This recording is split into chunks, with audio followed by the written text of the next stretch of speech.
la Torah, aider les pauvres et de chausser autant pour beaucoup de familles dans la ville d'Ashdod et d'ailleurs. On en était, vous rappelez, la dernière fois avec le roi David sur le fait que Dieu va punir maintenant, un tant soit peu, le roi David pour avoir, à un certain degré, malgré tout, un peu fauté. Même si la Gemara nous dit Kol Omer David Rata et Nolatoé. Alors on en est arrivé, pour ceux qui ne savent pas, ils regarderont le cours d'avant, où la mère, donc Orpa, meurt. C'est-à-dire, elle s'est prise un coup dans la tête, elle est morte. Et là on voit que Avishai, Lo it Akev, Veras el Chapes et David, donc il n'a pas tardé, il est parti chercher vite le roi David. Ou le Fita Oflia Yashbi Anak, Moulo. Yashbi c'était qui? C'est qui Yashbi? Vous vous rappelez? C'est le frère de Goliath. Et Yashbi voulait absolument venger son frère. Et David velo itzlach tila arog, chashava anak bilibo, ve'at aba Abishai le'ezrato. Donc Abishai est venu pour aider le roi David. Et imlo amaer et argo ti shne giburim elu, mier anak erim et David. Qu'est-ce qu'il a dit? Il a dit maintenant qu'Abishai, qui était extrêmement fort lui aussi physiquement et spirituellement avec le roi David, il a compris ce géant qu'il ne pourra pas contre les deux ensemble. Donc il a décidé de tuer tout de suite le roi David. Alors j'ai pas lu la suite. D'après vous, qu'est-ce qu'il va essayer de faire pour le tuer? Comment il va essayer de tuer le roi David? Il va s'asseoir dessus, ça c'était la dernière fois. Non, non. Peut-être c'est ça, tu crois? Ah, La poudre avec la poudre. Non, moi j'ai une autre explication. Non, ça on l'avait dit la semaine. On l'avait dit. Oui, non, ça a déjà été dit. Là on parle de Tishbi. D'accord?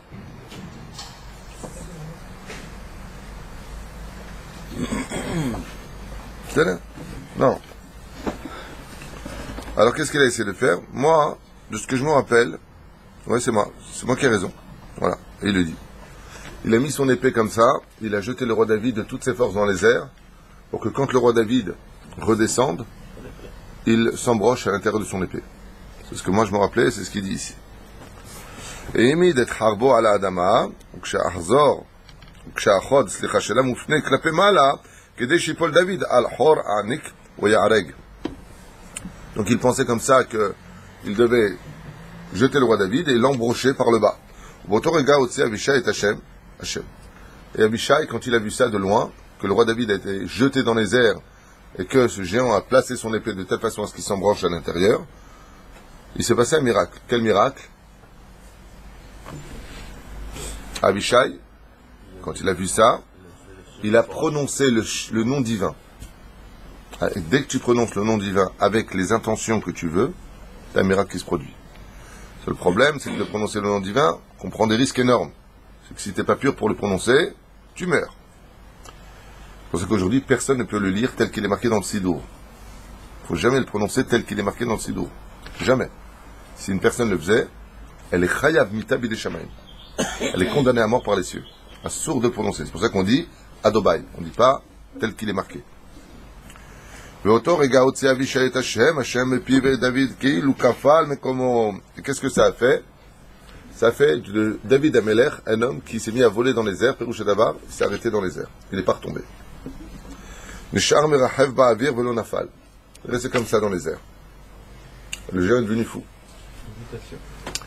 Hein? Lévitation, ouais. נשאר מרחב באוויר ולא נפל, והביט אליו אבישי, וישאלו מדוע קורא לו כל זאת, סיפר לו דוד את דברי הקדוש ברוך הוא, אשר בחרתי ליפול ביד אויב. Et Abishai lui a dit au roi David, je comprends pas, toi tu es un homme de Dieu. Pourquoi est-ce que tu es dans cette situation que Dieu il te laisse, c'est bien ce qui est marqué, que Dieu il te laisse dans les mains de ce géant philistin, qu'est-ce que tu as fait comme faute? Je ne sais pas si vous avez compris ce qu'on vient de dire. Abishai il vient, il voit le roi David dans une situation dangereuse. Et il lui a dit au roi David, mais qu'est-ce que tu as fait comme Avera? Hein? Si tu es dans cette situation et que Dieu t'a mis dans cette situation, c'est que tu as fauté. C'est évident. C'est ce qu'on dit d'ailleurs dans les Tachanounim. Car tout ce que tu as amené sur moi, c'est parce qu'on a fauté. C'est ce qu'on dit en hébreu. C'est là. Il lui répond, non, c'est un choix que j'ai fait, il lui a dit le roi David. Maintenant, comment est le roi David? Il est comme ça dans les airs, il parle avec lui. Non, c'est un choix, il m'a dit, ou ça, j'ai dit ça. Ou mes enfants, ou moi chez les Philistins. Il a dit, alors moi chez les Philistins. Ah, ok, il a dit Abishai, j'aime bien la discussion d'époque. Ça va, t'es bien là-haut? Ouais. Aïe, aïe, aïe. J'ai demandé à tomber dans les mains de mes ennemis. Amar Amelech, Amar lo Avishai, lo tov bacharta, tzarich ata levakesh rachamim al atzmecha velo lidog lema shikre lezarecha. Il lui a dit, tu as fait un mauvais choix. Tu aurais dû demander pitié à Dieu et ne pas t'inquiéter pour ta descendance, car s'ils sont tzadiks, ils vont pas payer. Miad asa David ke atzat Avishai. Quand il a vu ça, le roi David s'est mis à prier Dieu, il a dit Nachon. Même quand Dieu il te condamne à quelque chose, il n'y a pas plus fort que la prière. Tu parles avec Hachem, tu vois que c'est fini, l'igmar, tu parles avec Hachem, et Akadosh Baruch Hu, il peut tout renverser par le mérite de la prière. Et Tpalel Hachem vikesh el Avishai, et Tpalel yachadito, mais yahdav. Il lui a dit, tu sais quoi? Comme j'ai dit ok à Dieu, pour renverser une bakasha, il va falloir que tu m'aides dans la prière. Avishai lui a dit, prie Hachem, et moi je prie Hachem. Ils sont mis les deux à prier. Mais David yarad la'aretz ve'amad al raglav, le roi David est descendu à même le sol, et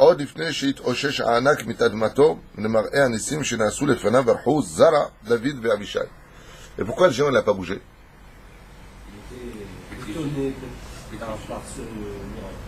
Voilà, il a fait méode.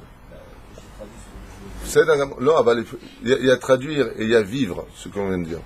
Quand il a vu le miracle d'Hachem, qu'il a vu que Akadosh Baruch Hu avec le peuple juif, ça me rappelle un petit peu quand j'étais à l'armée en France. J'étais fusilier commando marron à Évreux, dans le nord de la France.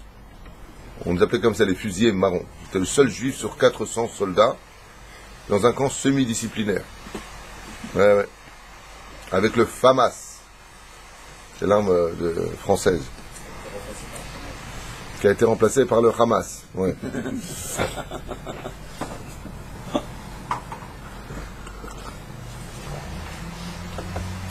Et là-bas, quand j'étais à l'armée, je suis arrivé avec ma kippa, mes tzitzit, j'avais déjà fait de chouva, et on m'a dit, dès qu'on m'a accueilli dans ce camp là-bas, on m'a dit, vous avez un calot sur la tête.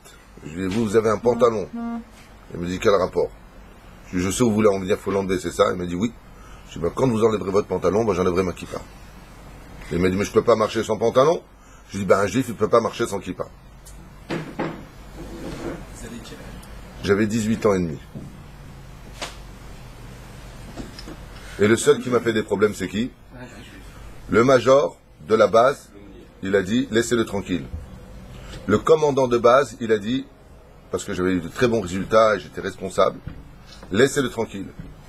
Le seul qui est venu me casser les pieds, c'est l'aumônier de l'armée juif qui est venu me dire ce que m'ont pas dit les goïms. Monsieur, vous êtes sous les drapeaux français.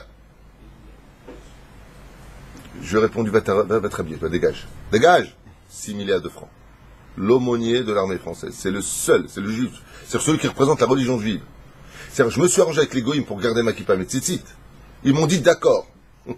Et lui, à cette époque, je ne sais pas quel était cet imbécile à 2 francs 6 sous, c'est lui qui est venu me casser les pieds et dire, oui, il peut enlever sa kippa. Vraiment, j'hallucinais. Donc, tu me posais la question, est-ce qu'il y a du bien et du mauvais partout? Il y en a partout, partout. Partout. C'est pas une blague, hein. C'est-à-dire, quand le capitaine, il m'a dit, non, parce que le capitaine, lui, par contre, il n'était pas content. Alors, il m'a dit, non, vous enlevez ce calot, s'il vous plaît, tenez votre rabbin, là, il va vous parler. Et j'ai répondu, d'ailleurs, je ne sais même pas ce que c'était un rabbin à l'époque, je lui ai dit, ça, c'est pas un rabbin, c'est un assimilé. Le mec qui travaille pour sa paye. Parce qu'on ne peut pas faire 4 pas sans kippa, je lui ai dit. C'est ce que j'ai étudié dans un kitsur, je crois, où je ne connaissais rien à la Torah. L'égoïm Bassof, le major, le chef de la base, il m'a dit, garde ta kippa. Et l'autre, il me dit, enlève ta kippa. J'ai toujours gardé ma kippa, mon tzitzit et la brit mila. Baruch Hashem. Et pourquoi je vous ai parlé de ça? Parce qu'une fois, le major, c'était un non-juif de Bretagne, un homme qui m'a laissé un très très bon souvenir, qui m'a accepté mes shabbats. Je lui ai dit, écoutez, c'est shabbat, donc dans la base, même si je sortais pas, il était très darka parce qu'il me disait, je lui dis, voilà, shabbat, il faut que je prie en minyan. Il me dit, t'es juif? Je lui dis, il me dit, Dieu t'écoute même si t'es seul. Un goy, hein, le major. Donc, je me rappelle, il m'a donné la chambre numéro 18 pour faire mon shabbat. Chai. Et un jour, je lui ai dit, ouais, mais pour le kidouche, j'ai pas de vin. Je vous promets, il s'est levé comme ça. Il est parti dans son bureau, il avait un deuxième bureau dedans, il me rapporte une bouteille de vin cachetée. Kacher la Mahadrine du Beddin. Enfin, je crois que c'est un gris de gris ou un truc comme ça. Il me dit, ça va ça? Je l'ai pas touché. Hein. Je dis, oh, d'où vous avez ça, vous? Il me dit, mais moi j'ai des amis juifs en Bretagne. Et ils m'ont offert une bouteille de vin. Et donc, comme j'ai pas ouvert et vous avez besoin de faire le kadouche ou je sais pas quoi, ce que vous avez dit, prenez la bouteille de vin. Vous voulez la suite? Je dis, ouais, mais nous, on a une tradition, c'est le couscous boulette le vendredi soir avec le poisson ahlami. Donc, il faut me laisser partir parce que le Shabbat, ça va bientôt rentrer. Il m'a dit, comme ça, vous êtes de quelle origine à la base? Je lui ai dit, mes parents sont de Tunis. Mais d'une mère tunisienne, elle laisse pas son fils. À peine il a fini sa phrase, le téléphone il sonne. Le mec lui dit, il y a une blonde ici qui dit rencontrer David Twitou pour lui apporter, c'est quoi madame? Couscous boulette. Oui, oui, faites-le venir. Je dis, punaise maman, tu m'as devancé. Elle était bien avec ma soeur Patricia, elle m'a apporté un couscous boulette. Le major Goy, il me dit comme ça, il me dit, alors, tu vois? Alors pourquoi je vous ai parlé de lui? Parce que lui il m'a dit, vous êtes extraordinaire. Vous, l'armée d'Israël, c'était à cette époque, je ne sais pas si vous vous rappelez, c'est à cette époque où les avions de chasse étaient partis sous les radars, à quelques mètres au-dessus de l'océan, pour aller bombarder en Iran. En Irak, pardon. Une base, la base nucléaire. Et ce major qui avait fait plein de guerres m'a dit, vous êtes surhumains, comme ça, hein. Vous êtes des gens surhumains. Vous êtes la fierté de ceux qui aiment l'armée, vous êtes la fierté de cela. Je lui dis pourquoi? Je lui dis pourquoi? Il m'a dit, mais vous savez ce que c'est de passer sous des radars à la vitesse du son? Pendant tellement de kilomètres, vous avez Dieu avec vous. C'est sa phrase. Vous avez Dieu avec vous. C'est les goïms qui le disent. Dieu est avec vous, les juifs. Comme ça, il m'a dit. Alors moi, j'ai regardé comme ça, je lui dis, ouais. Eh ben, dis donc. Donc je peux garder ma kippa. Garde ta kippa, mets le béret dessus, fais ce que tu veux. Baruch Hashem. Mais l'aumônier, par contre, si je peux l'attraper celui-là, je lui dis, mais le commandant, il me laisse avec la kippa. Monsieur, vous êtes sous les drapeaux français. Il a dû faire tes chevaux. Hein? Il a dû faire tes chevaux. Ah là là là là là là. Napoléon a fait un travail extraordinaire. Il les a rendus juifs français. Mais plutôt, comme il dit mon ami Shlomo, il les a rendus français d'abord et après juifs. Donc Avishai, pendant qu'il était ému de voir combien le Dieu d'Israël est prêt à faire des miracles qui sont anti-nature, car nous sommes dans le monde où quand tu jettes quelque chose, grâce à la pesanteur, eh bien normalement tout doit tomber. Ouais. L'attraction. Et là il voit que le mec il vole dans les airs, du haut fond de l'humanité. Donc pourquoi il a pu s'enlever, tu l'as bien dit, tout simplement parce qu'il était Hamoum. D'accord? Quand vous voulez savoir si le Dieu est avec Israël, vous n'allez pas voir un juif pour ça, demandez-le au Goïm. C'est ce que vous dites dans le Hallel. Allélu kol ha'amim shabechu kol ha'amim ki gavar lanu hasdo. Ce sont les nations du monde qui voient Dieu chez nous pour le nombre de miracles qu'il fait pour nous. Rien qui, toute la journée, ils essaient de trouver des stratagèmes du côté de Gaza, Naplouse, tout le Karem, Jenin, pour nous esquinter. Et eux, ils voient des miracles qui les empêchent de nous faire du mal. Mais nous, on n'est pas au courant. Ils ont fini les tunnels du côté de l'Égypte. Ouais. Les Égyptiens, ils leur ont envoyé de l'eau de mer. Ils leur ont pourri le truc là-bas. Et du côté de Gaza, Dieu leur a envoyé une tempête qui leur a tout pourri à l'intérieur. Ils ont regardé le ciel, ils ont dit, oh, on peut travailler. מיד התאושש הענק והציל את המגן שלו על דוד. ושוב בדרך נס קפץ דוד אחורנית למרחק של 18 אמות. De plus, il a essayé de le rattraper et de le planter, mais il a été 18 amot, ça fait quoi? Ça fait 8 mètres. Il a été projeté une fois de plus en arrière. Alors, c'est un peu comme les films d'aujourd'hui. Hein. Le mec là, il se lève comme ça dans les airs, un peu kung fu, tu vois, il va en arrière. Et qu'est-ce qui s'est passé? Quand il a commencé à voir que Akadosh Baruch Hu faisait ce que voulait le roi David, il a commencé à avoir très très peur de lui. Donc j'ai une question à vous poser. On est face à un homme géant qui fait plus de 4 mètres de haut, ici. C'est le grand frère de Goliath. Il est craint de tout le monde. Tout le monde a peur de lui. Les sages nous disent que Bémet, à ce moment-là, il a commencé à avoir très très peur. De quoi il a peur? De David Améler? De Avishai? Non, le texte nous dit, quand il a vu que Dieu était avec lui, il a commencé à avoir peur. Les nations du monde savent qu'il y a Dieu. Mais il voit qu'il vient pour le tuer une fois, il reste dans les airs. Il vient pour le planter maintenant, Dieu le prend à 8 mètres loin de lui. Il a commencé à avoir peur. Il n'a pas peur de l'armée d'Israël. Il n'a pas peur de nos bombes, de nos missiles ou de nos chars. Pas du tout. Les nations du monde sont beaucoup plus armées qu'Israël. Beaucoup, beaucoup plus armées qu'Israël. Alors de quoi ils ont peur? Ils ont peur de Dieu. Ils ont peur du Dieu d'Israël qui nous protège. À retenir. C'est Néron qui a pris cette flèche dont tu parles dans la Gemara, qui nous raconte comment est-ce qu'il a voulu détruire le temple. C'est ça que tu veux dire? Ouais. Il est venu pour détruire le deuxième temple. Et comme il a voulu voir si Dieu ou pas allait lui donner la victoire, et pas Jupiter, hein. Non. Il a voulu voir si le Dieu des Juifs allait donner le temple dans les mains de Édom. Qu'est-ce qu'il a fait? Il a fait comme Aman. Il est parti voir un enfant qui étudiait la Torah. Il lui a dit, qu'est-ce que tu as étudié aujourd'hui?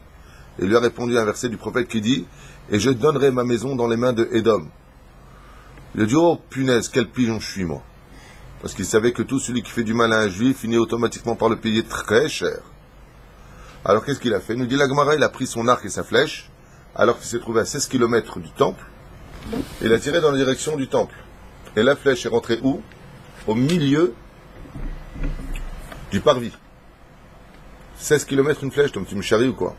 Il a compris que Akadosh Baruch Hu, il voulait vite détruire son temple.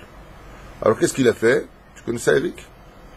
Il a pris sa flèche, il a tiré de ce côté-là, alors que le temple était là-bas.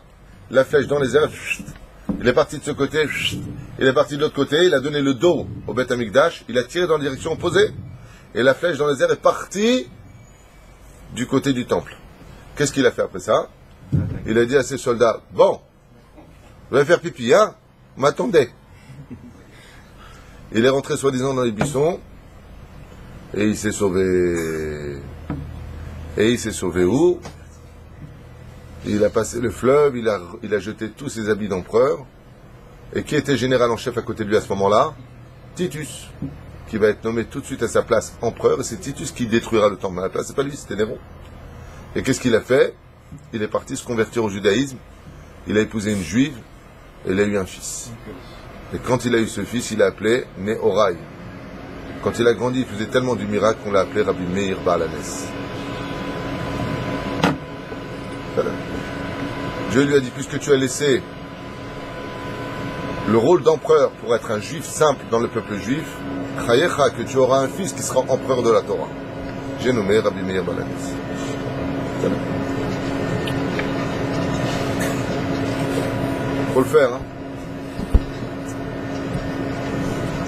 נס כפה דוד הרחובנית, שמע מפי אבישי על מות אמו נבעל ונחלש מאוד, ידיו ורגליו החלו לרעוד וקפצו עליו דוד ואבישי והרגו אותו. Alors il dit comment c'est passé? Abishai, qui était très intelligent, il a dit bon, faut en finir avec celui-là, là. Il veut pas arrêter de nous casser les pieds. Donc on a compris son langage. Lui, ce qu'il aime, c'est pas les négociations. Lui, ce qu'il aime, c'est son langage. Il y a des gens avec qui il faut arrêter de parler, il faut agir. Il y a des gens avec qui il faut arrêter tout le temps de négocier. Avishai, c'était quelqu'un qui n'aimait pas trop les pourparlers. Il a dit, bon, celui-là, on va le mettre à mort tout de suite. Parce que c'est ce qu'il comprend, il n'y a pas de problème. Et il lui a dit, mais il est très fort, on n'a pas le droit de compter sur le miracle. Il lui a dit, je compte pas sur le miracle. Au fait, il lui a dit comme ça, ta mère est morte. Quand il a entendu la mort de sa mère, il a commencé à trembler des jambes de partout. Il lui a dit, maintenant, roi David, c'est maintenant qu'il faut attaquer. Pendant ce moment de faiblesse, ils se sont jetés sur lui et l'ont mis à mort. Ils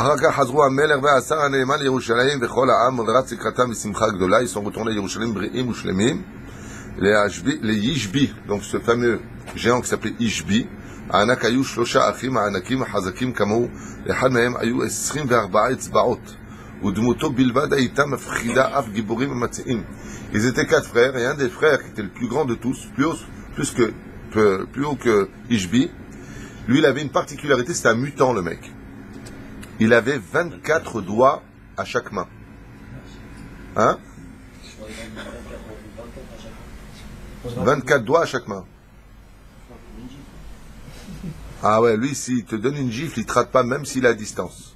24 doigts, comment c'est possible? Hein?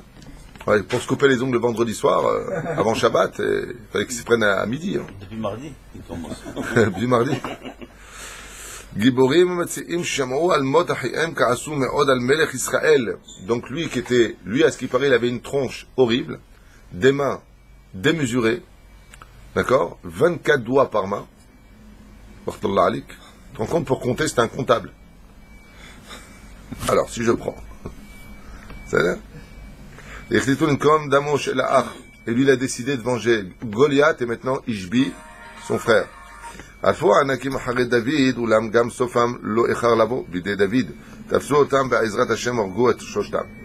3 autres frères ont été mis à mort. Il est venu avec des autres frères à lui. Et le roi David les a tous mis à mort par la puissance des Teilim et la force de l'étude de la Torah. Il avait de la Torah en lui. Akadosh Baruch Hu lui a donné ses ennemis dans ses mains. Comme c'est marqué dans tout le livre de la Torah, vous regarderez dans la Bible. Va, car je l'ai mis entre tes mains. Le peuple juif ne gagne pas des guerres. C'est Dieu qui nous donne la victoire. Donc le roi David a posé la question à Hachem. Dieu lui a dit, vas-y, je te donne. Tu peux y aller. Il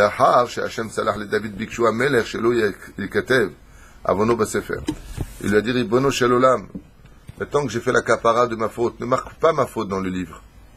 C'est pour ça que, vous savez qu'à Kippour, comme le rappelle Rabbeinu Yonah dans son livre Sha'aret Teshuvah, quand on a fait une avéra, il y a marqué dans les Teilim, Ashrei Aish Mefahed Tamid, heureux l'homme qui a toujours peur de sa faute. C'est pour ça que quand on fait une faute, qu'on vient à Kippour, il faudra que tous les autres Kippour de notre vie, on se rappelle de la faute que l'on a fait. Pour que tous les Kippour nous pardonnent de cette faute originelle que nous avons commise. Par exemple, quelqu'un a fait une bêtise, il faudra que quand vient Kippour, au bout du 100e Kippour qu'il aura passé, si Dieu veut, qu'il se rappelle de demander pardon pour cette faute d'avant. Parce qu'il n'est pas forcément sûr que le fait que tu aies demandé pardon à un des Kippours précédents soit assez fort pour l'avoir complètement effacé. C'est dur à entendre, mais c'est comme ça qu'on doit faire. C'est pour ça que quoi qu'on ait fait dans la vie, on doit tous faire les tahanunim pendant Kippour. Pas une personne peut dire, moi, ça va, j'ai fait tchouva, j'ai rien fait de mal.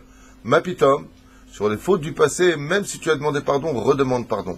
Les ma d'avardomé, à quoi ça ressemble?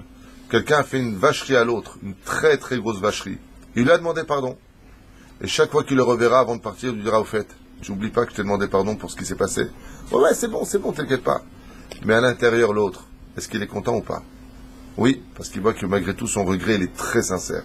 Ainsi, à Kadosh Baruch Hu, même si tu as fauté, que tu as demandé pardon, tu redemandes pardon à Hachem. Pour être certain que Béhémet, tu lui montres combien ta sincérité de regret est présente. לאחר שהשם סלח לדוד ביקשו המלך שלא יקרא ואמנות בספר ואמר לו הקדוש ברוך הוא איך מבקש אתה שלא יכתוב זאת או מה יהיה עם כל אותן האותיות שמהן מורכבות המילים המביעות את מה שקרה? Comment tu peux me demander de ne pas marquer ta faute dans la Torah, dans la Bible, à Kavana, dans Shmuel Aleph? Car qu'est-ce que je devrais faire de ces lettres que toi tu as placées par ton libre arbitre dans cet ordre? Si tu n'avais pas fait cette faute, je les aurais mis dans un autre ordre. Mais ces lettres-là, je ne peux pas les enlever. Ça, c'est le principe du libre arbitre. La Torah, elle est composée, selon une tradition juive, de 600 000 lettres. Ni plus ni moins.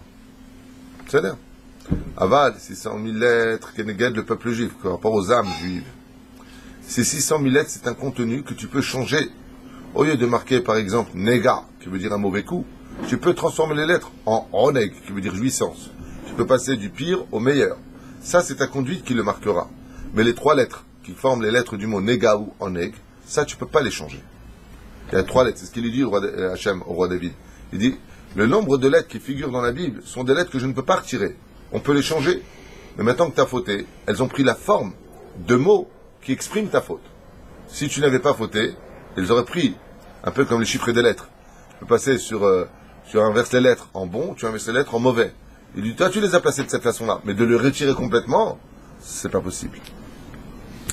הן יודע אתה ולא הניחה לי אות אחת, האות יוד שהורדתי מהשם שרי עד שלא שמתי אותה בשמו של יהושע. Il lui a dit comme par exemple quoi? C'est vrai que j'ai tiré le yud du mot sarai, mais j'ai dû le replacer plus tard chez Yehoshua. Donc tu vois bien que je ne peux pas retirer les lettres. Je peux les déplacer. שנקרא שמו בתחילה הושע, הוספתי לו את אותיות. כך תן לי סימן וכפר עווני ביקש דוד. וגם לזאת לא הסכים השם, רק בימי בנך שלמה יהיה האות שסלחתי לך, השיב לו הקדוש ברוך הוא. Il lui dira qu'à l'époque du roi Salomon, quand il construira le temple, je changerai l'histoire. Comment est-ce qu'il va changer l'histoire à l'époque du roi Salomon? Est-ce que vous savez? Le roi Salomon va faire venir des grandes portes pour le temple. Hein? De Liban. Si tu veux, d'Égypte, Nicanor. Et elles ne vont pas s'ouvrir.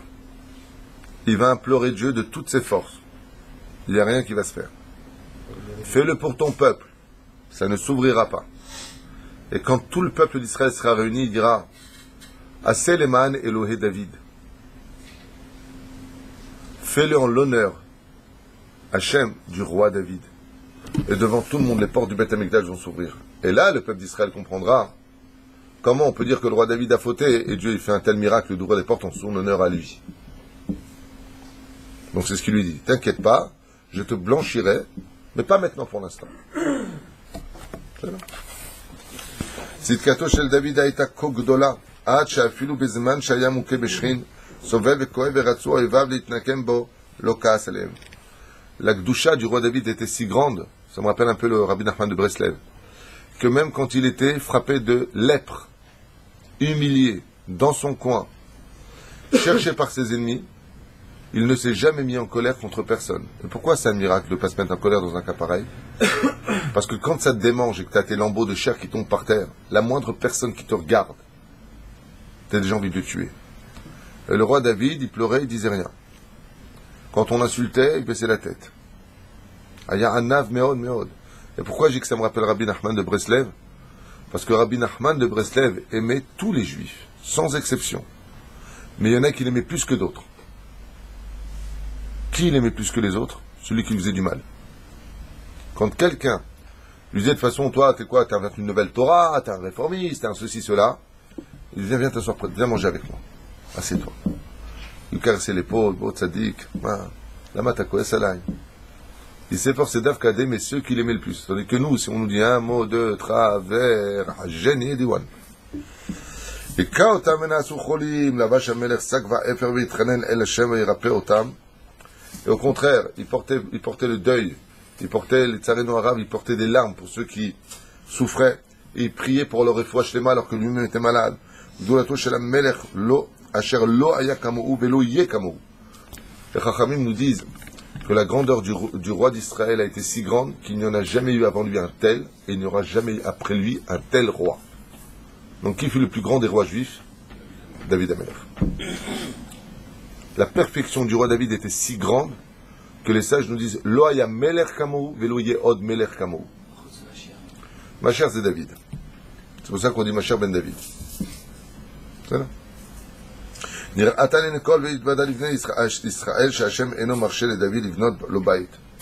roi David, il a eu les boules, il a été frappé d'une superbe épreuve qui par contre va presque le mettre KO. Une épreuve fatale pour lui. Laquelle? Non, plus que son fils pour lui encore. Même si on dit que l'épreuve d'un fils qui veut tuer son père est la plus grande épreuve, il y a une épreuve qui a été encore plus dure pour lui. Il a eu le roi Hakodesh, il est revenu. Il a eu une épreuve qui a été très dure, le roi David. Toi qui as étudié le roi David en long et en large pendant des 17 ans ou je ne sais pas combien de temps. Non, une épreuve très très dure. Un refus de Dieu. Il va demander quelque chose à Dieu, Dieu va lui dire non. Construire le Beth Amikdash. C'est-à-dire que, je ne sais pas si t'imagines, le roi David, il n'a qu'une seule chose en terre, construire une maison pour Dieu.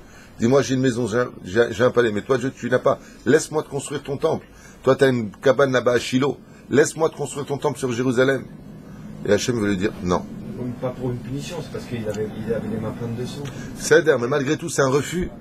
Oui, un refus. Mais c'est comme, imagine que tu me supplies de m'accompagner à un mariage et je te dis, pas toi.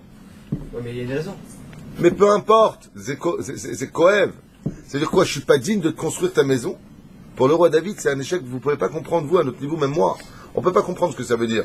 Quand tu vois Rabbi Nachman de Breslev, qui toute sa vie durant a pleuré, quand tu vois Rabbi Nachman de Breslev pleurer, d'abord envie de me poser la question, mais pourquoi tu pleures autant? Qu'est-ce qu'il y a? Ça va, on va t'aider. Mais t'as rien compris. Je pleure parce que je veux servir Hachem. Est-ce que Dieu va me laisser le servir? Comprenez la différence? Nous, on a fait de Dieu notre serviteur. S'il donne-moi la parnassa, donne-moi, apporte-moi, donne-moi la santé, fais-moi le shlom bayit, dégage ma belle-mère d'ici, fais-moi ceci, fais-moi cela. Dieu est un serviteur.